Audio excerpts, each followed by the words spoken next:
नमस्कार, आप देख रहे हैं एबीपी न्यूज, साथ में आपके शिखा ठाकुर। इस वक्त की बड़ी खबर आपको बता दें, कोरोना अपडेट से जुड़ी हुई। कोरोना के केसेस लगातार कम होते नजर आ रहे हैं। 24 घंटे में देश में कोरोना के 80,834 नए मरीज सामने आए। एक दिन में 3,303 लोगों की मौत भी हुई है। आपको बता दें 24 घंटे में 1,32,000 से ज्यादा मरीज डिस्चार्ज भी किए गए। जहां तक टीके का सवाल है तो अब तक 25 करोड़ 31 लाख से ज्यादा लोगों को वैक्सीनेट किया जा चुका है भारत में। लगातार वैक्सीनेशन की प्रक्रिया भारत में हो रही है और वैसे ही धीरे धीरे कोरोना के केसेस में भी कमी साफ तौर पर नजर आ रही है। कल का आंकड़ा 84,000 था और आज अब ये आंकड़ा घटकर 80,834 हो गया है। मरने वालों की संख्या में भी कमी आई है। कल ये आंकड़ा 4,002 था, लेकिन आज 3,000 के तकरीबन मरने वालों की संख्या पहुंच गई है। लगातार देश में कोरोना के मामले कम होते हुए साथ ही वैक्सीनेशन की प्रक्रिया भी तेजी पर। ऐसे में जरूरी यह है कि आप अपना बहुत ध्यान रखें। और ये देखिए, दो तस्वीरें आप देख रहे हैं टेलीविजन स्क्रीन पर। आज केसेस 80,834, कल 84,332 केसेस, यानी तकरीबन 4,000 मामलों में गिरावट। मरने वालों की संख्या 3,303 और कल का ये आंकड़ा कहता था 4,002।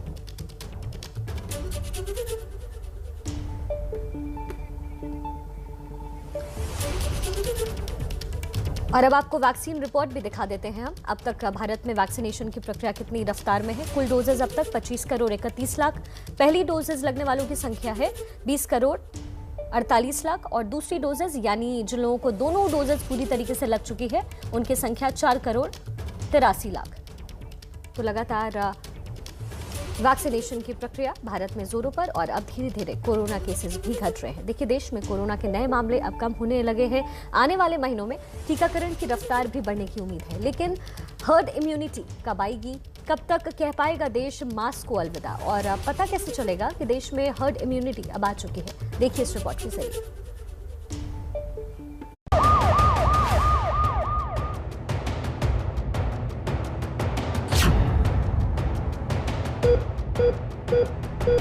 पिछले कुछ दिनों के आंकड़े बताते हैं कि कोरोना की दूसरी लहर तो ढलान पर है, लेकिन बड़ी चिंता अब भी यही है कि देश में हर्ड इम्यूनिटी कहां तक पहुंची।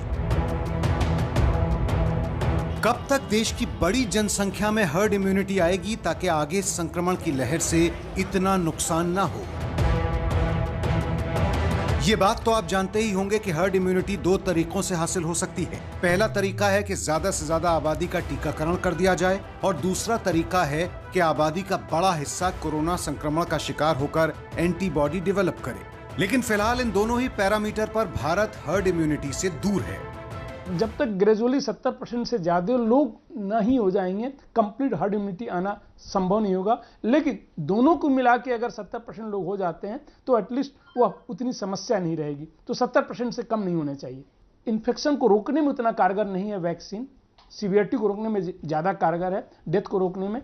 तो नेचुरल इन्फेक्शन धीरे धीरे होगा लोगों को और तब हर्ड इम्यूनिटी की तरफ हम बढ़ेंगे। लेकिन देश की आबादी में हर्ड इम्यूनिटी बनी या नहीं बनी, बनी तो कितनी बनी, इसका पता कैसे चलेगा?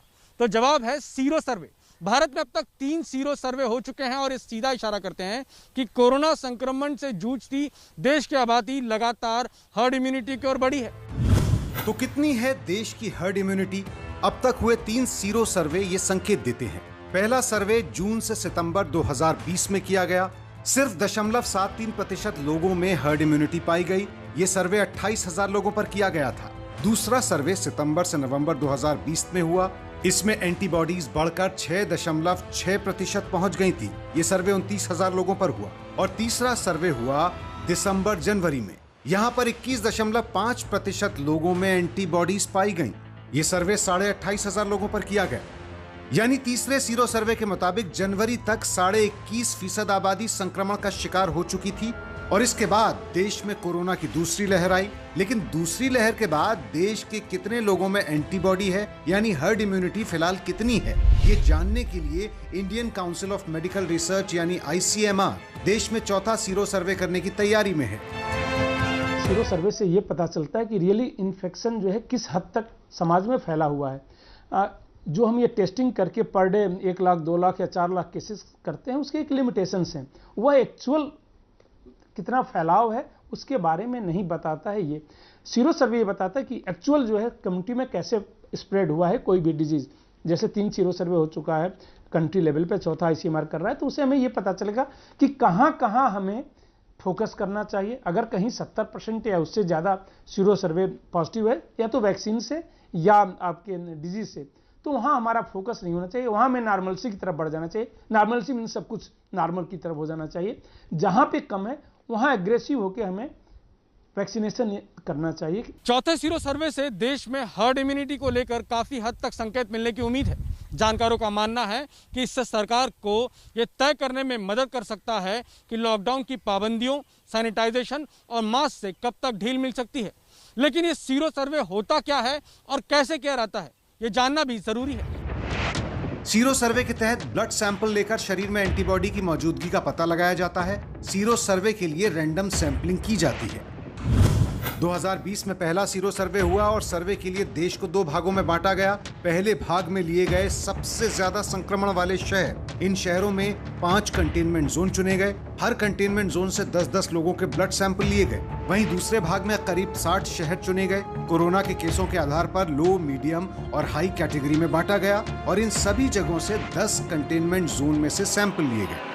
इसका मतलब ये है कि सीरो सर्वे में देश के ज्यादातर हिस्सों से अलग अलग वर्ग के लोगों का सैंपल लिया जाता है ताकि सही और सटीक आंकड़े मिल सके। अब जो चौथा सीरो सर्वे होने वाला है वो पहले के मुकाबले थोड़ा अलग होने की उम्मीद है, क्योंकि इस बार काफी तादाद में लोगों को टीका लग चुका है। यानी अब लोगों में वैक्सीन और वायरस के संक्रमण दोनों से एंटीबॉडी बन रही है।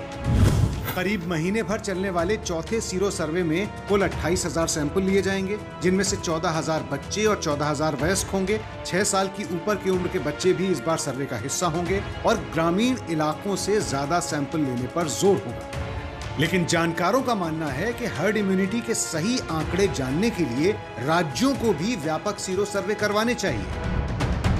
राज्यों में भी at the governance level, pandemic control level, अब हमें मौका है कि कुछ हम स्टेप्स लें। जैसे कि it will be nice to now do sero surveys.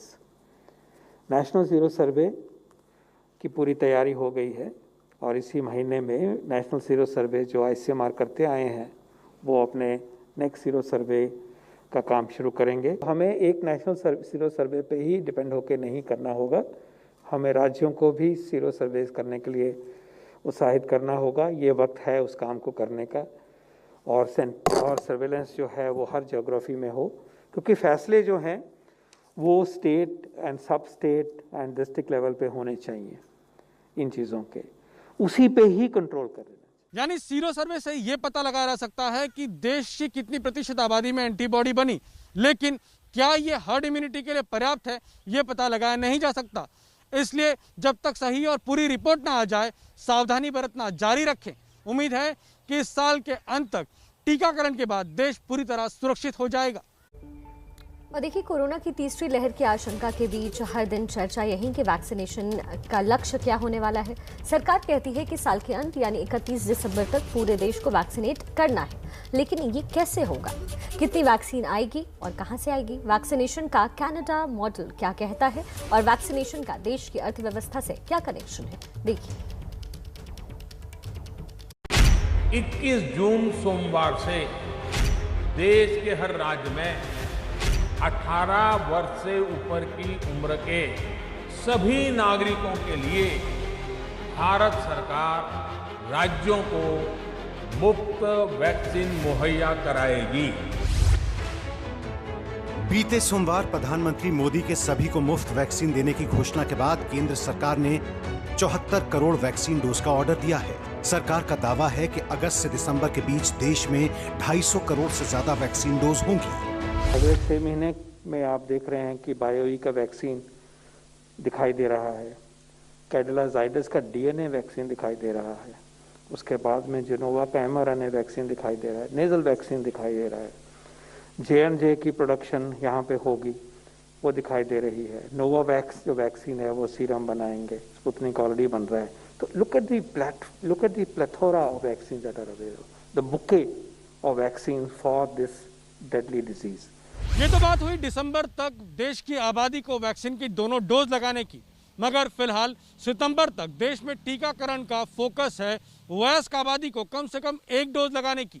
जी हाँ, ये बात सामने आई है इसी हफ्ते आई वित्त मंत्रालय की रिपोर्ट से, और इस रिपोर्ट से पता चला है वैक्सीनेशन और अर्थव्यवस्था का कनेक्शन। वित्त मंत्रालय की इस रिपोर्ट के मुताबिक सितंबर तक देश के 70 करोड़ लोगों को टीके की कम से कम एक डोज दे दी जाएगी। वित्त मंत्रालय का मानना है कि इससे जल्द हर्ड इम्यूनिटी हासिल करने में आसानी होगी।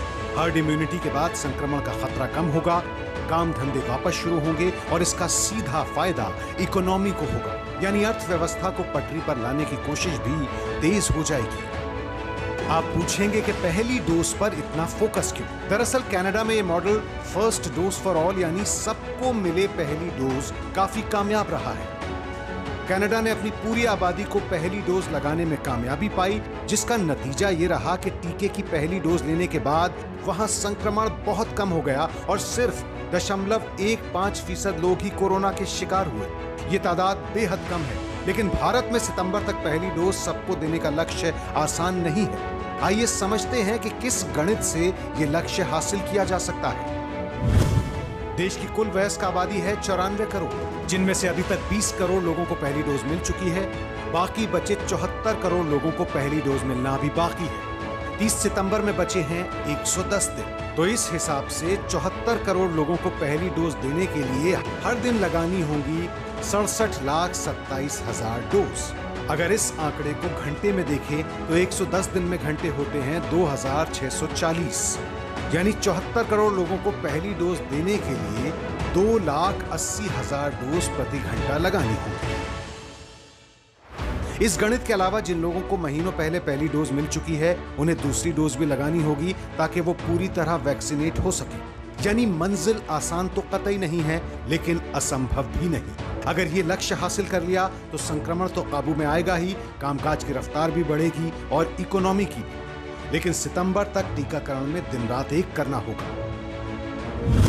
देश में एक दिन में अब तक सबसे ज्यादा वैक्सीनेशन का आंकड़ा है 42,65,000 डोज। ये आंकड़ा 8-9 घंटे की एक शिफ्ट में हासिल किया गया था। तो अगर प्रतिदिन शिफ्ट डबल कर दी जाए और इसके साथ ही कम से कम अगस्त और सितंबर में बिना छुट्टी किए हर दिन वैक्सीनेशन हो, तो करीब 1 करोड़ डोज प्रतिदिन का लक्ष्य हासिल किया जा सकता है। अगर ऐसा हो गया तो कनाडा में first dose for all model की तरह भारत में भी हर्ड इम्यूनिटी की तरफ कदम बढ़ाए जा सकेंगे। ये तो रफ्तार की बात हुई, लेकिन ये रफ्तार तभी हासिल की जा सकेगी जब सरकार के दावे के मुताबिक 200 करोड़ से ज्यादा वैक्सीन डोज उपलब्ध हो जाए। कोरोना से ठीक होने के बाद कई मरीजों को एक नई मुसीबत झेलनी पड़ रही है। बुखार, भारी थकान, दिल और फेफड़ों की समस्याएं हफ्तों बाद भी तकलीफ दे रही है। जानकारों ने इसे लॉन्ग कोविड का नाम दिया है। क्या है लॉन्ग कोविड के लक्षण और इससे निपटने के लिए आपको क्या करना चाहिए, देखिए इस रिपोर्ट में। कोरोना ठीक होने के बाद भी खतरनाक असर छोड़ रहा है। कोरोना रिपोर्ट नेगेटिव होने के बाद भी बहुत से लोग क्यों बुरी तरह जूझ रहे हैं। ठीक होने के बाद भी बुखार, भारी थकान, दिल और फेफड़ों की तकलीफ। कोविड के बाद अब ये लॉन्ग कोविड क्या है? कोरोना संक्रमण का शिकार होने के बाद जिस पहली अच्छी खबर का इंतजार मरीज बेसब्री से करता है, वो है नेगेटिव होने का। लेकिन अब ऐसे मामले सामने आ रहे हैं कि नेगेटिव होने के महीनों बाद भी कोरोना जैसे लक्षण और तकलीफ हो रही है। डॉक्टर इस कंडीशन को लॉन्ग कोविड कह रहे हैं। कोरोना से ठीक होने के महीनों बाद तक बहुत से मरीज बहुत ज्यादा थकान, बुखार, सिर दर्द और साथ ही दिल और दिमाग से जुड़ी परेशानियों का भी सामना कर रहे हैं। यानी भले ही शरीर से वायरस निकल गया हो, लेकिन उसके लक्षण खत्म नहीं हो रहे। वहीं कुछ लक्षण ऐसे हैं जो चले गए थे लेकिन कुछ दिन में फिर वापस आ गए। आपको बता दें कि ये लक्षण सामान्य थकान, सांस फूलने, घबराहट से अलग और ज्यादा गंभीर है। लॉन्ग कोविड के 2 स्टेज हैं। स्टेज 1 पोस्ट एक्यूट कोविड, जिसमें 3 से 12 हफ्ते तक लक्षण बने रहते हैं, और दूसरी स्टेज ज्यादा खतरनाक है, जिसमें 12 हफ्ते के बाद भी लक्षण बने रहते हैं। लॉन्ग कोविड हम उसे बोलते हैं जब कोरोना से संक्रमित लोगों में 12 हफ्ते के बाद भी कोई न कोई नए लक्षण उभर कर आ रहे होते हैं और ऐसे में उन लोगों को नई समस्याएं सामने आती है। जैसे कुछ लोग बोलते हैं कि नींद नहीं आती है ठीक से, या बहुत सारे लोग कहते हैं कि थकान बहुत ज्यादा रह रही है, घबराहट हो रही है, या खांसी है, या सांस लेने में कभी कभी दिक्कत हो जाती है, या सीढ़ी चढ़ने में दिक्कत हो रही है।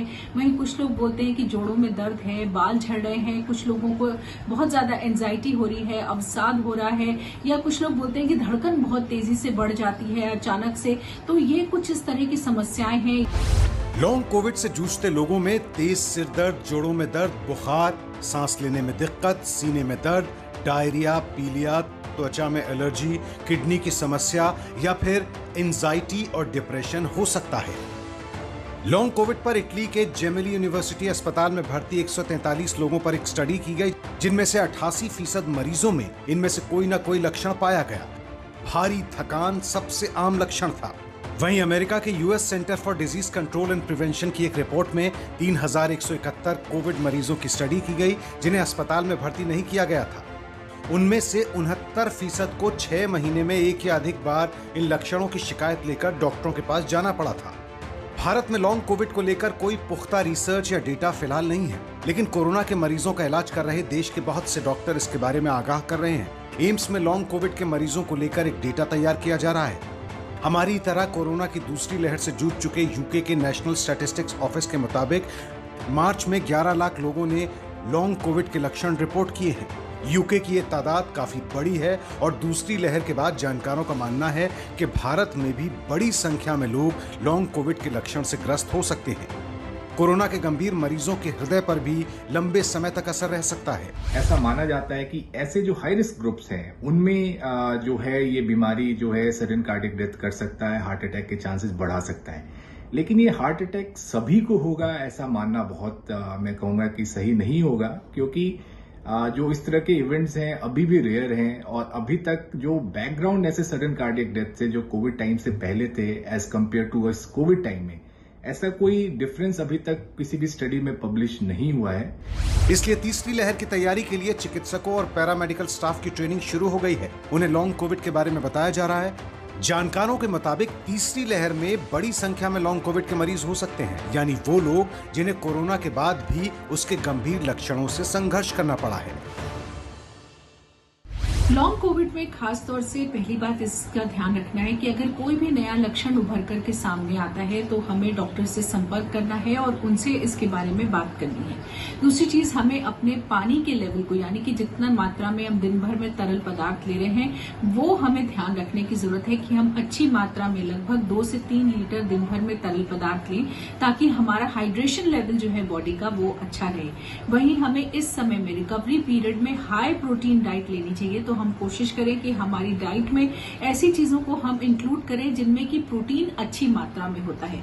वहीं हमें एक्सरसाइजेस शुरू करना भी बहुत ज्यादा जरूरत है। जानकारों का मानना है कि कोरोना से ठीक होने के बाद भी 1 साल तक मरीज पर निगरानी रखनी चाहिए। डॉक्टर आगाह कर रहे हैं कि कोरोना से नेगेटिव होने के बाद भी अगर कोई लक्षण या तकलीफ सामान्य से ज्यादा रहे तो डॉक्टर को दिखाने में देरी नहीं करनी चाहिए। ये वायरस जिस तरह से अपना रूप और लक्षण बदल रहा है उसके लिए हमें ठीक होने के बाद भी सावधानी नहीं छोड़नी है।